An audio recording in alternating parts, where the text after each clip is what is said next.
అధ్యక్ష, ఈ గ్రేటర్ హైదరాబాద్లో గౌరవ ముఖ్యమంత్రి గారు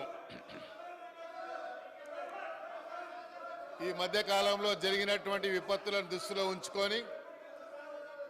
ముఖ్యమంత్రి గారు ఒక దీర్ఘకాల ప్రణాళికని సిద్ధం చేయాలన్నటువంటి ఆలోచనతో గ్రేటర్ హైదరాబాద్లో Hyderabad disaster response assistant protection ఏజెన్సీని ఏర్పాటు చేయాలన్నటువంటి ఆలోచనతోని ముఖ్యమంత్రి గారు హైదరాబాద్లో ఈ మధ్యకాలంలో కానీ గత 10 సంవత్సరాల నుంచి వచ్చినటువంటి విపత్తులను దృష్టిలో ఉంచుకొని ఆ విపత్తుల నివారణకు ఈ యొక్క ఏజెన్సీని తీసుకొచ్చినందుకు గ్రేటర్ హైదరాబాద్ ప్రజల తరఫున వారికి నేను హృదయపూర్వకంగా ధన్యవాదాలు తెలియజేస్తా ఉన్నాను.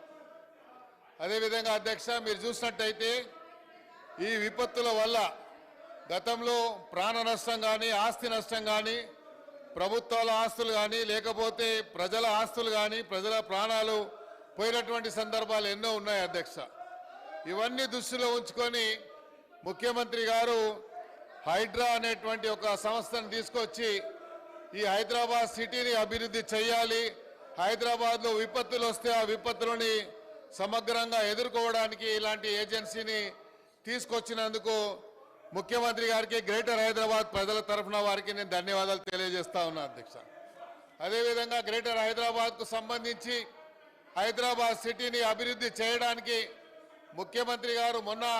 ఫైనాన్స్ మినిస్టర్ గారు ప్రవేశపెట్టినటువంటి బడ్జెట్లో 10,000 కోట్ల రూపాయలని హైదరాబాద్ సిటీకి కేటాయించినందుకు కూడా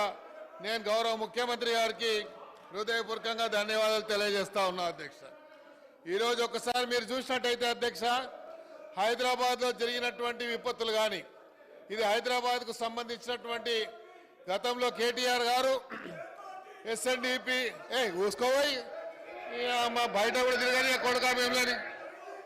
ఏమనుకుంటున్నారా మీరు? ఈ అమ్మ తోలు తీస్తా కొడుక ఒక్కొక్కంది తోలు తీస్తా ఒక్కొక్కంది చెప్తున్నా తోలు తీస్తా ఏమరే బయట కూడా తిరగని అని చెప్తున్నా నేను. రారా